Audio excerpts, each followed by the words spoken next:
when you went down with the injury, the Achilles injury, could you just talk about the whole time frame? Coach Alford mentioned that you were all by yourself on campus in a one-room apartment working out.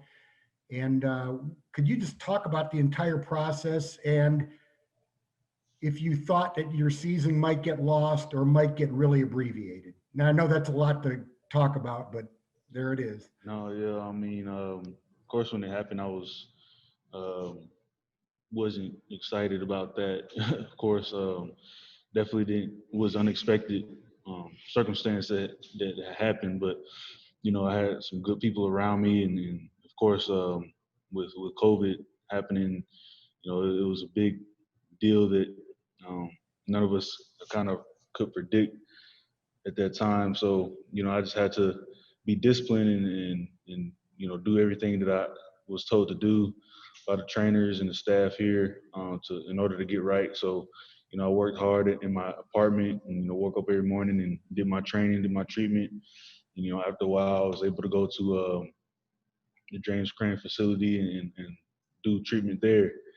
And then of course, once things got back a little here, I became, I got here and started working with our trainers here, particularly or specifically here. But it was definitely another chance for me just to grow as a person, as a man, as a player, and continue to build disciplines in my life, to help me with certain things on down the road. So definitely, I felt like that the Lord was definitely with me throughout the time, and that I was going to be able to play this season, and I'm grateful that we're having one. A little delayed, of course, but nonetheless, I feel good and uh, blessed to have gone through it. Definitely at the time when it happened, I didn't want to go through it, but I feel like everything happens for a reason. So definitely think it was a good experience for me, just growing. Sorry about that. Next up, Spencer Holbrook from Letterman Row with Nathan Baird on deck. Spencer? Hey, Master, when Trey transferred in, you guys got to see him work a little bit and see how he runs. How well do you think you and Trey complement each other in this run game? I think he's a great addition to the team, to the room. High character guy. Very disciplined, and I think he learned very very quickly. Our offense and everything, and he's looking good. So we're excited to have him, and also just another chance to compete, another chance to make each other better, make everybody better in the room. So I think he's going to be a great compliment to the room. Thank you. Next up, Nathan Baird with Cleveland.com and Dave Biddle on deck. Nathan? Hey, Master, we haven't had a chance to talk to you for so long. Can you just take us back to that first day of spring practice? I guess how much optimism you had going into that about being able to, position yourself as the main guy, but then also what happened on the injury and when did you realize right away how significant it was? Yeah, I was definitely excited. Highly anticipated. Put in a lot of work, just like everybody here. But when it happened, I knew something was wrong. I knew something was up. I just wasn't quite sure. Couldn't put a name to it, but I knew it wasn't good. I couldn't really put weight on my foot or walk regular. So I knew something was wrong, and I was just in shock at the time. And fortunately, I hate the COVID deal happening. A lot of people got sick, and a lot of people unfortunately lost their lives. But I think as far as my injury goes, it's kind of worked in my favor in thinking in that way. But it's definitely unexpected, and but when it happened, I knew something. Something was up, something wasn't right. But like I said, I think it definitely was a blessing in disguise. And just continuing to build in life, you're always going to have some obstacles, something to overcome. so for me, that was just one of the obstacles that I had at that time. How much of sort of a chip on your shoulder is there, just feeling like you still need to prove yourself in some way compared to last season? Regardless of the injury, was that something that was motivating you or is still motivating you? I mean, definitely, I still, you can always improve, and I'm not at my best. I wouldn't, I don't feel like I was at totally my best. Last year is always each year just get better, and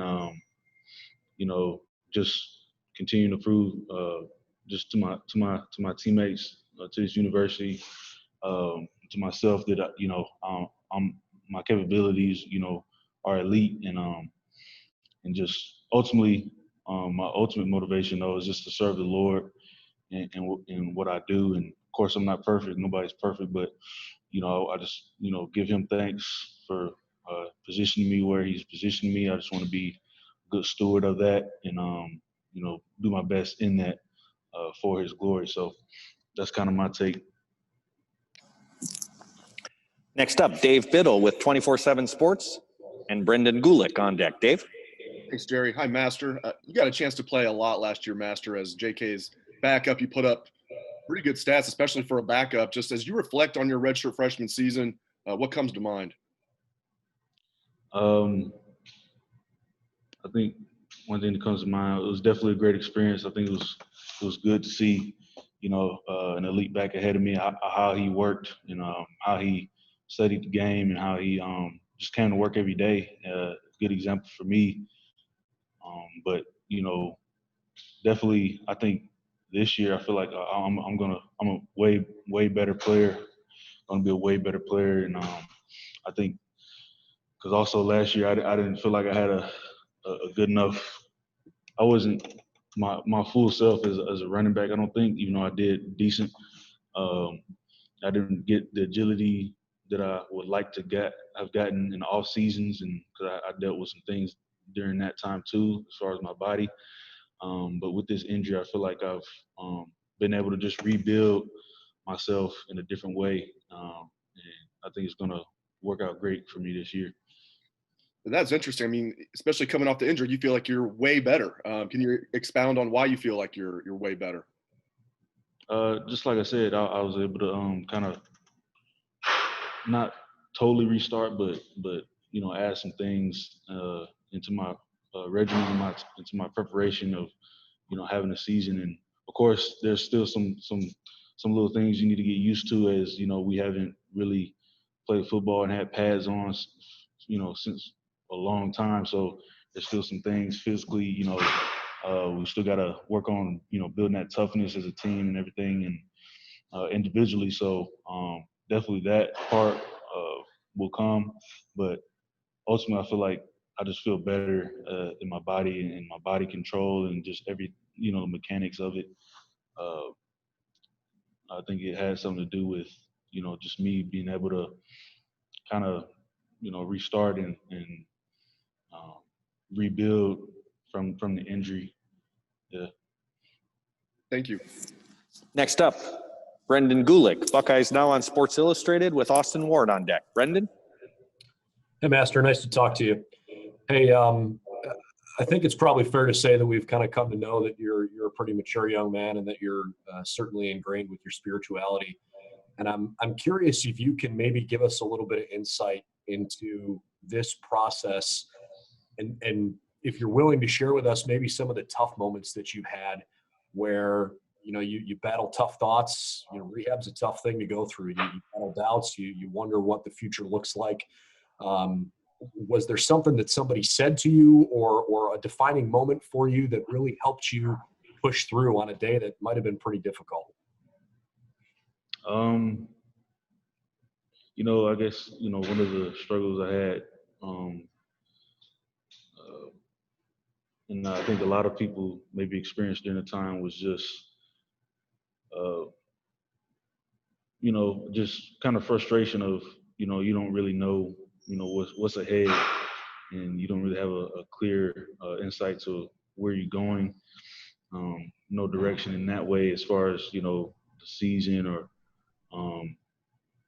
and COVID. So that was kind of the frustration. You know, I handled it well pretty much through the time we were really locked down. I was really on my own and everything. And but towards, you know, this probably recently, like last month or whatever, I was, you know, still struggling. I was struggling with, you know, just not knowing what was going on and, you know, where we're headed.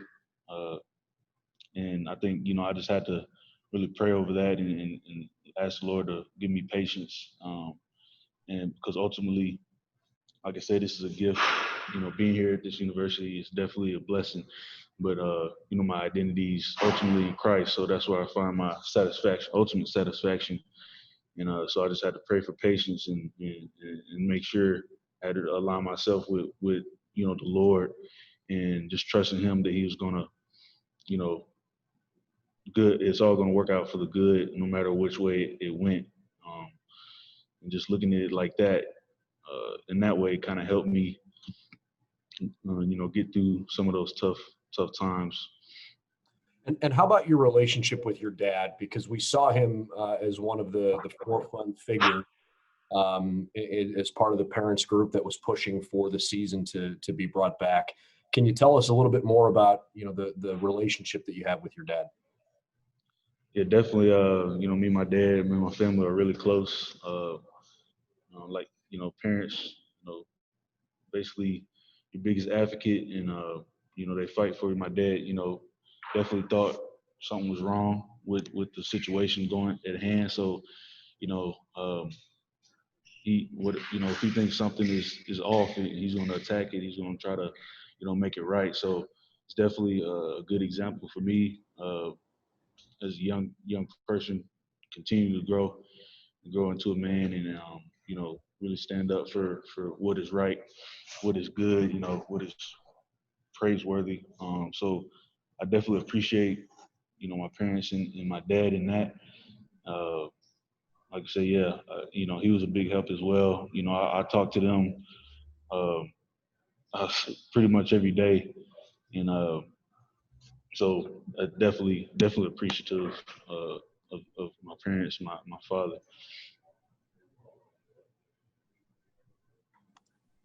All right, we got time for two more questioners. We will start with Austin Ward from Letterman Row. Austin.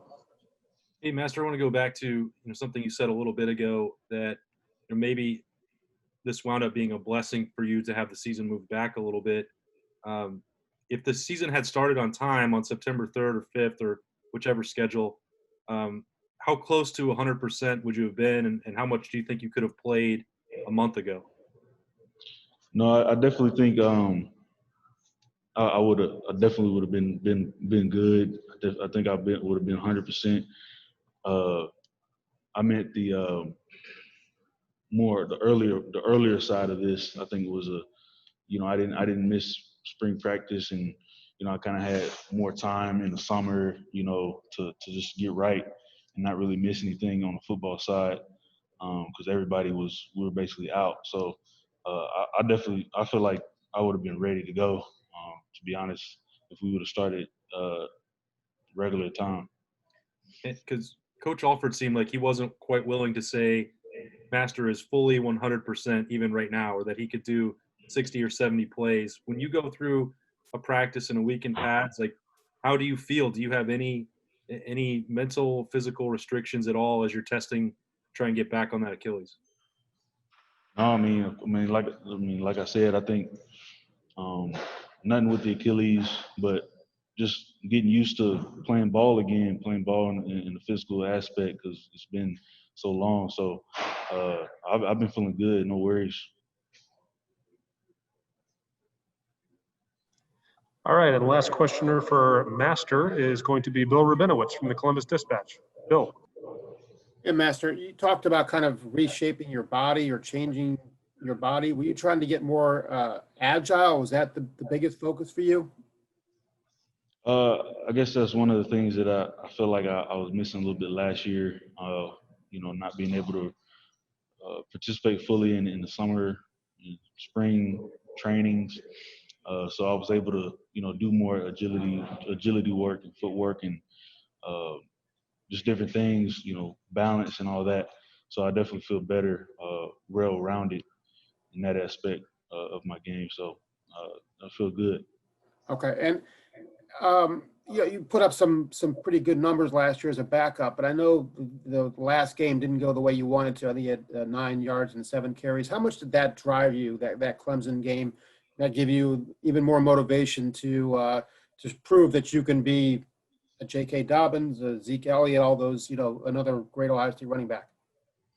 Yeah, so that definitely wasn't a performance that I want to have, but you hate to go through something and then have to learn from it. You like to learn first and then go from there. But definitely, I think it's something that I've thought about and want to make sure that I display that I can make those plays. I can make big plays in the heat of the moment, in those heated games like that, in the big games. I can still contribute and make a difference. So definitely, that's one of the things that I have thought about, and I feel like I definitely do better with that this year. But like I said, I think JK was a great example for me of how to prepare and how to be ready for those moments like that. Thank you, Master. Appreciate it. And Master, thank you very, very much for your time today. Really appreciate it. Have a great practice. Thank you very much. Yo, God bless y'all. Thanks for watching. Be sure to click on that subscribe button so you don't miss a single thing, and come visit us over at BuckeyeGrove.com for all the best Ohio State information on the web.